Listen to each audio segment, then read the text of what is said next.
ಅದೆಲ್ಲ ಏನಕ್ಕೆ? ಹಾ,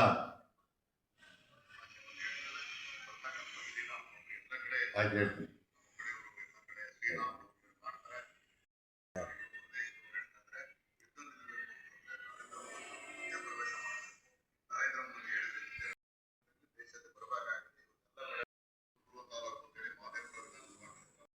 ಬಸವರಾಜನಲ್ಲಿದ್ರೆ ನಾವು ಅಲ್ಲಿ ಇರ್ತೀವಿ. ಅದಲ್ಲ, ಹಾ, ಹೇಳ್ತೀನಿ ಕೇಳಿ.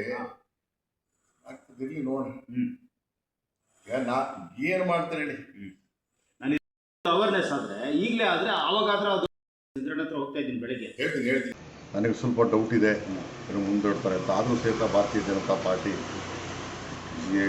ಬೆಂಗಳೂರು ಗ್ರೇಟರ್ ಬೆಂಗಳೂರಿಗೆ ಚುನಾವಣೆಗೆ ಈಗಾಗಲೇ ತಯಾರಾಗಿದೆ.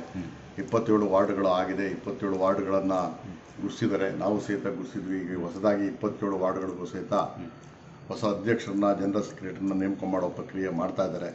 ಒಟ್ಟಾರೆ 3-4 ಸಭೆಗಳಾಗಿದೆ. ನಮಗೆ ಚುನಾವಣೆ ನಡೆದರೆ 100% 27ಕ್ಕೆ ನಾವು ಹೆಚ್ಚು ಕಮ್ಮಿ 23ರಿಂದ 24 ಗೆಲ್ತೀವಿ. ನಮಗೆ 27 ವಾರ್ಡ್ಗಳಲ್ಲಿ ಮೀಸಲಾತಿ ಅವಾಗಿ ಕಾಂಗ್ರೆಸ್ನವರು ಹೇಗೆ ಬೇಕೋ ಹಾಗೆ ಮಾಡ್ಕೊಂಡಿದ್ರು ಸಹಿತ ನಾವು ಅದಕ್ಕೆ ತಯಾರಿದ್ದೀವಿ. ನಮಗೆ ಒಂದೊಂದು ವಾರ್ಡ್ಗಳಲ್ಲಿ 3, 4, 5 ಜನ ಸ್ಪರ್ಧೆ ಮಾಡ್ತೀವಿ ಅಂತ ಉತ್ಸಾಹದಲ್ಲಿದ್ದಾರೆ. ನಮಗೆ